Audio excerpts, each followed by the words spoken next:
వైఎస్ఆర్ షర్మిల కాంగ్రెస్ పార్టీలో చేరికకు ముహూర్తం ఖరారైంది. గురువారం రోజు షర్మిల వైఎస్ఆర్టీపీని కాంగ్రెస్ లో విలీనం చేయనున్నారు. ఇక ఢిల్లీలో సోనియా గాంధీ, రాహుల్, ప్రియాంక గాంధీల సమక్షంలో షర్మిల కాంగ్రెస్ తీర్థాన్ని పుచ్చుకుంటారు. ఇదే అంశంపై పూర్తి అప్డేట్స్ ని మా ప్రతినిధి సుధీర్ అందిస్తారు.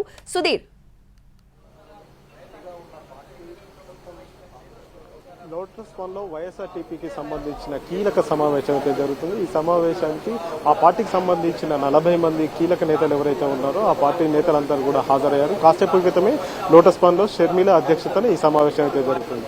ఈ నెల 4వ తేదీన షర్మిల ఢిల్లీ వెళ్లి పార్టీని కాంగ్రెస్ పార్టీలో విలీనం చేసే అంశానికి సంబంధించి కూడా పూర్తి స్థాయిలో వారితో చర్చించడం జరుగుతుంది. ఒకవేళ కాంగ్రెస్ పార్టీలో వైఎస్ఆర్టీపీని విలీనం చేస్తే తనకు ఎలాంటి పదవి ఉండబోతుంది, తననే నమ్ముకొని ఉన్న కార్యకర్తలు కావచ్చు, నాయకులు కావచ్చు, వాళ్ళకి ఎలాంటి పదవులు ఉండబోతున్నాయి అనే విషయానికి సంబంధించి కూడా పూర్తి స్థాయిలో వారి దగ్గర నుంచి అభిప్రాయాలను అడిగి తెలుసుకునే ప్రయత్నం అయితే చేస్తున్నారు. ఇప్పటికే వైఎస్ షర్మిలకు ఏఐసీసీ అధ్యక్షుడు మల్లికార్జున ఖర్గే నుంచి కూడా ఆమెకు సమాచారం అందింది, ఆహ్వానం కూడా అందినట్టుగా కూడా తెలుస్తుంది. ఈ నెల 4వ తేదీన ఖచ్చితంగా ఢిల్లీకి రావాలని చెప్పేసి పిలుపు అందినట్టుగా కూడా తెలుస్తుంది.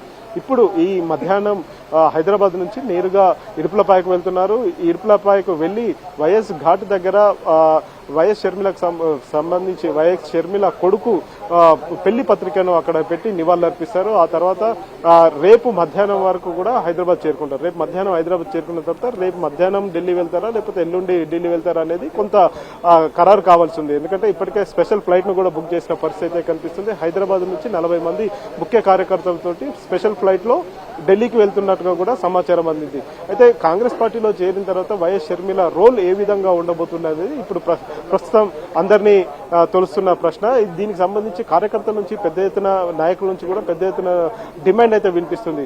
ఎట్టి పరిస్థితుల్లో కూడా ఇటు ఏపీ రాజకీయాలకు వెళ్లొద్దు అని చెప్పేసి ప్రస్తుతం తెలంగాణకు సంబంధించిన నాయకులు ఎవరైతే ఉన్నారో వారందరూ అదే విషయాన్ని స్పష్టం చేస్తున్నారు. పరిస్థితుల దృష్ట్యా జాతీయ రాజకీయాల్లో కూడా కొనసాగే అవకాశాలు అయితే కనిపిస్తున్నాయి.